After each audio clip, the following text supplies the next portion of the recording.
আগামীকাল 30 April April মাসের শেষ এবং এই রাজ্যের বিদ্যালয়গুলি বন্ধ থাকবে। কতদিন ঠিক কেউ এখনো পর্যন্ত কেউ বলতে পারছে না সেটা কতদিন থাকবে। তীব্র গরমের কারণে বেশ কিছুদিন আগে আমাদের রাজ্যের মুখ্যমন্ত্রী এই কথা বলেছিলেন এবং সেটা কার্যকর হচ্ছে। এটা একটা দিক, যেমন তেমনি কালকের দিনটার জন্য আমি জানি সোজা পথে এবং ব্যাকা দৃষ্টিতেও গোটা রাজ্য কালকের দিনটার দিকে তাকিয়ে আছে, আমিও তাকিয়ে আছি। কারণ গত 23 এপ্রিল আমরা বঞ্চিত পার্শ্ব শিক্ষকের পক্ষ থেকে একটা কর্মসূচি গ্রহণ করা হয়েছিল। সেই কর্মসূচিতে আমরা বিকাশ ভবন গিয়ে আমাদের রাজ্য প্রকল্প আধিকারিক এসপিডি মহাশয়কে আমরা ডেপুটেশন দিয়েছিলাম। ওই কর্মসূচির শেষে এসে নেতৃত্বদের পক্ষ থেকে বেশ কয়েকজন, মনোরঞ্জন মণ্ডল, শামীম আক্তার, পরিতোষ ঘোষাল, অনেকেই তাদের বক্তব্যে বলেছিলেন যে প্রকল্প আধিকারিক আমাদের কাছ থেকে 7 দিনের জন্য সময় নিয়েছেন। সেই 7 দিন কালকে সমাপ্ত হচ্ছে, অর্থাৎ আগামীকালকেই সেই দিনটা, যে দিনটায় আমাদেরকে উনি আবার ডেকেছেন। আমরা কালকে যাচ্ছি, আমাদের পক্ষ থেকে কালকে যাওয়া হবে। এই জায়গাটায় আমি কিছু কথা বলতে চাই। ওই দিনের আলোচনায় আমরা বঞ্চিত পার্শ্ব শিক্ষকের কোনো নেতৃত্ব এরকম কোনো কথা বলেনি যে 7 দিনের মধ্যে আমাদের দাবি পূরণ হয়ে যাবে। আমরা যেটা বলেছিলাম যে আমরা আলোচনায় গিয়ে উনি আমাদের কাছে 7 দিন সময় চেয়েছেন, অর্থাৎ ওই 7 দিন পর আমরা আবার যাব, উনি ওনার আপডেট জানাবেন, উনি কি দিতে পারবেন বা পারবেন না, উনি কি করতে চাইছেন, কি পরিস্থিতি সেটা জানাবেন। সেই অনুযায়ী আমরা আমাদের সিদ্ধান্ত নেব, আমরা আমাদের কর্মসূচি নেব, আমরা এটা বলেছিলাম।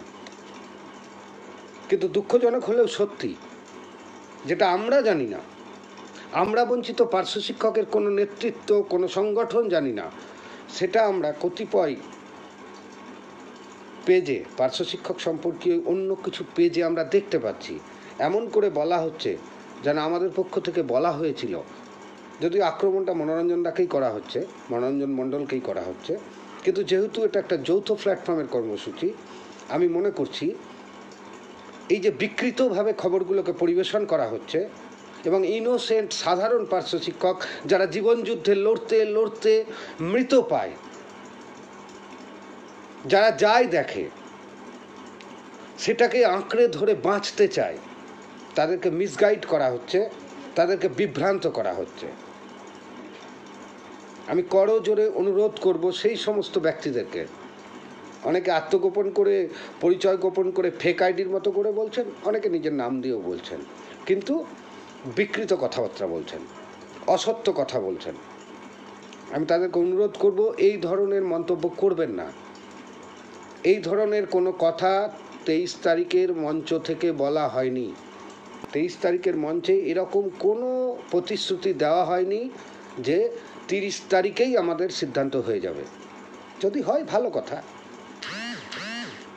কারণ আমরা প্রত্যেকেই চাইছি এটা হোক, প্রত্যেকে চাইছি। এবং এটাও ঘটনা, প্রত্যেকেই আমরা কালকের দিনের জন্য তাকিয়ে আছি। এবং কালকের দিন বলে নয়, আসলে যে ধরনের যে কোনো কর্মসূচি নেক না কেন, আমরা এই রাজ্যের পার্শ্ব শিক্ষকেরা প্রত্যেকে ওই দিকেই তাকিয়ে থাকি যদি কিছু হয়। এ কথা কেউ অস্বীকার করতে পারে না।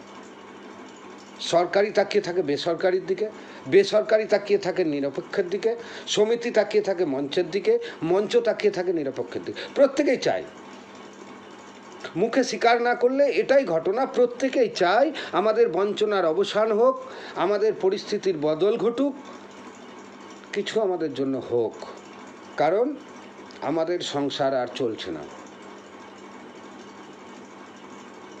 কারণ দেখুন, আমরা একটা সময় অনেক বড় বড় দাবি করেছি, আস্তে আস্তে আমরা অনেকটা সরে এসে এখন আমরা 1-3-2024 যে নোটিফিকেশান রাজ্য সরকারের বিভিন্ন চুক্তিভিত্তিক কর্মীদের জন্য, সেটাকেই আমরা বলছি এটাই আমাকে দেওয়া হোক। একটা সময় আমরা বেতন কাঠামো দাবি করেছি, pay band with grade pay দাবি করেছি, অনেক কিছু দাবি করেছি, বিভিন্ন সংগঠনের ভিন্ন ভিন্ন দাবিও ছিল। কিন্তু এখন 12ই মার্চ আমাদের সমাবেশের পর তখন থেকে আমরা 1/3/2024 যে নোটিফিকেশান অনুযায়ী যেটা দাবি করছি সবাই সেইটা নিয়েই এগোচ্ছে, সরকারি বেসরকারি নিরপেক্ষ মঞ্চ সমিতি সবাই। অর্থাৎ আমাদের দাবিটা যে এখন এই মুহূর্তের জন্য সঠিক আছে এটা কিন্তু নো ডাউট স্বীকার করা যায়, এবং আমাদের পথটাও যে ঠিক আছে এটাও ভুল নয়। আমরা কারও কোনো বিরোধিতা করছি না, কিন্তু এই যেটা চলছে এটা সঠিক নয়। আখেরে নিজেকে প্রতিষ্ঠা করতে, অপরকে ব্যঙ্গ করে, অন্যকে বিকৃত করে তার কথাবার্তা বলে আমাদের যারা সঙ্গী সাথী যারা বিভিন্ন রকম দুশ্চিন্তায় জীবনযাপন করছেন তাদেরকে আরও হতাশ করে দেওয়া। কারণ আমরা জানি একটা বড় অংশের পার্শ্ব শিক্ষক যারা অনেক কিছুই জানেন না, অনেক কিছুই যারা জানতে পারেন না, হয়তো এর ওর মুখে শুনে বা হয়তো একটা কোনো বিশেষ হোয়াটসঅ্যাপ থেকে কোনো নিউজ পেয়ে সেটাকেই তারা মনে করতে পারেন যে এটাই বোধহয় হচ্ছে। তাই এরকম কাজ কেউ করবেন না, আমি অনুরোধ করব। আমরা আপনাদেরকে যেটা বাস্তব কথা আমি জানাতে চাইছি আমাদের মঞ্চের পক্ষ থেকে, এবং আমি আমার সংগঠন অর্থাৎ রাজ্য পার্শ্ব শিক্ষক সমন্বয় সমিতির পক্ষ থেকেও জানাতে চাইছি, আগামীকাল সেই দিন যে দিনটায় আমাদেরকে 12টার সময় আমাদেরকে এসপিডির পক্ষ থেকে ডাকা হয়েছে, আমরা কালকে যাব, আমরা নেতৃত্বটা যাব, আমরা তার সঙ্গে বসবো, আমরা আলোচনা করব, উনি কি বলছেন আমরা শুনব। কারণ রাস্তা আমাদের খোলা আছে, যদি উনি আমাদের জন্য কিছু দেন, যদি আমরা সেটা আর কি আমাদের উপযুক্ত বা অনুপযুক্ত যাই হোক না কেন দেবেন সেটা একটা বিষয়, আর কিছু যদি না দেন সেটাও একটা বিষয়। এই সমস্ত কিছু বিষয় নিয়ে আমরা সেটা ওপেন আপ আপনাদেরকে জানাবো, এবং সেই অনুযায়ী আমরা আমাদের পরবর্তী পদক্ষেপ ঠিক করব। অনেকে বলতে পারেন 23 তারিখেরটা আমরা লাগাতার বলেছিলাম, হ্যাঁ বলেছিলাম, সে লাগাতার আমরা করিনি। দুটো বিষয় ছিল। একটা বিষয় ছিল আহামরি যে জমায়েত আমাদের হয়েছিল না সেটা সকলেই আমরা জানি, আমরাও জানি, খুব খারাপ না হলেও এমন ধরনের জমায়েত হয়নি যেটা নিয়ে আমরা ইনস্ট্যান্ট সিদ্ধান্ত নিয়ে বিশাল কিছু করে ফেলতে পারতাম। দ্বিতীয় এই প্রথম রাজ্য প্রকল্প আধিকারিক এই প্রথম যিনি ব্যক্তিগতভাবে নিজের উদ্যোগে একটা নির্দিষ্ট ডেট দিয়েছেন আমাদেরকে, যে আমি 7 দিন আমাকে সময় দিন, করে নেব এই কথা বলেনি, কিন্তু 7 দিন সময় চেয়েছেন। এর আগে উনি কোনোদিন কাউকে এরকম কোনো কথা দেননি। আর আমরা যেটা এই উপলব্ধি করেছি এই দীর্ঘদিনের লড়াইয়ে, আমাদের সমস্যার সমাধান বিদ্যালয় প্রধান, এসআই অফিস, ডিপি অফিস কেউ করতে পারবে না। যদি কেউ করতে পারে সেটা আমাদের দপ্তর এবং আমাদের রাজ্য প্রকল্প আধিকারিক। আর উপরে আমি যেতে চাইছি না, কিন্তু উনি করতে পারেন, ওনার সেই ক্ষমতা আছে। সেই জায়গায় দাঁড়িয়ে তার এই আশ্বাসবাণী বলুন বা তার আমাদের কাছ থেকে এই সময়টা চেয়ে নেওয়াই বলুন, সেটাকে আমরা সমর্থন জানিয়েছি। এটা কি খুব অন্যায়, খুব ভুল হয়ে গেছিল? আমরা কি কাউকে বলেছি নাকি না আপনারাও চুপ করে যান, আপনাদেরকে কোনো আন্দোলন করতে হবে না, এরকম কোনো বক্তব্য কি কোনোদিন সেদিন কেউ দিয়েছে? দিয়েছে কোনো সংগঠন তার নিজের ইচ্ছা অনুযায়ী করবে, কিন্তু অন্য সংগঠনকে এইভাবে ব্যঙ্গ করা, বিকৃত করা, এগুলো বন্ধ করুন। অনেক হয়েছে।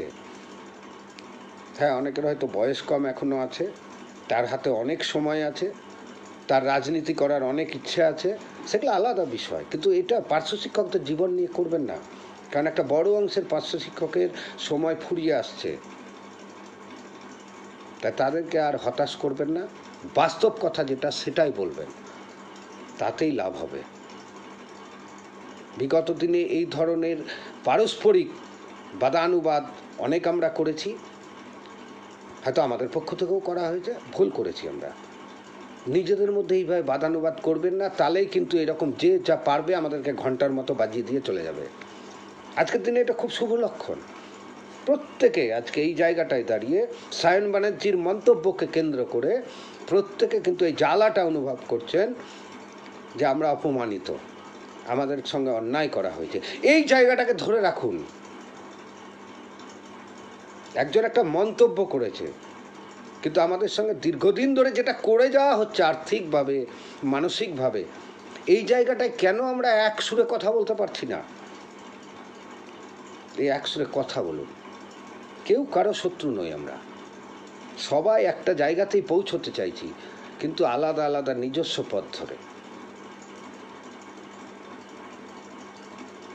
যদি সেই পথগুলোকে আমরা এক করে এগিয়ে যেতে পারি, আখেরে আমাদেরই লাভ হবে, নচেত আমরা ক্ষতিগ্রস্ত হব। লাস্ট 15 দিনেও আমাদের বেশ কয়েকজন মারা গেছে। আপাত দৃষ্টিতেও মনে হতে পারে কেউ অসুখে ভুগে মারা গেছে, কিন্তু এই অসুখটা কি? এই অসুখটা হচ্ছে দুশ্চিন্তার অসুখ। মর্যাদাহীনতা, আত্মসম্মানের ঘাটতি, অর্থের ঘাটতি, সমস্ত কিছু নিয়ে আমাদের জীবন যন্ত্রণাটাকে এমন জায়গায় পৌঁছে দিচ্ছে যে আমরা নিষ্কৃতি পেতে চাইছি জীবন থেকে। সুতরাং কারো কথাকে ব্যঙ্গ করে, উপহাসের মতো করে চালিয়ে দিয়ে এসব করবেন না। এবং লক্ষণীয়ভাবে দেখা যাচ্ছে একটা বিশেষ পেজেই এটা করা হচ্ছে। কেন? কিসের জন্য? ব্যক্তিগতভাবে তো আমরা চেষ্টা করছি সবাই, সমষ্টিগতভাবে করতে আমাদের অসুবিধা কোথায়? তাই আমি অনুরোধ করবো, কালকে আমরা যাচ্ছি এবং দেখা করার পরে ডিটেলস আপনারা অবশ্যই জানতে পারবেন।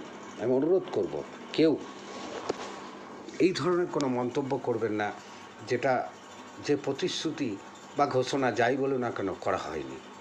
আমরা কালকে যাচ্ছি, ঈশ্বরের কাছে প্রার্থনা করুন যেন আমরা আমাদের সুখবর পেতে পারি, দিতে পারি।